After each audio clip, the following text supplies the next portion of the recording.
Today I picked up this apple on my way to work. I thought it looked very, I don't know, photogenic or easy to paint, like it might paint itself because of all those lines that follow the contour. Anyway, so I'm using the Daniel Smith paints and a Treacle number 10 brush, and I had thought about doing a smaller brush later. That's where I left it to dry, by the way. And there's a showcase for Daniel Smith. The tray came with a bunch of colors, and then I put there's empty cups there, so I put like everything I had in tubes that was not in the tray. And anyway, then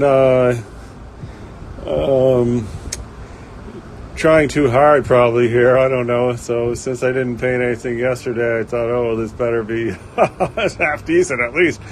And anyway, patiently plodding along on this painting. And here's another place where I was letting it dry, and there's a close-up of the subject, and trying to focus on all those details. And it really, was not coming out great, but anyway.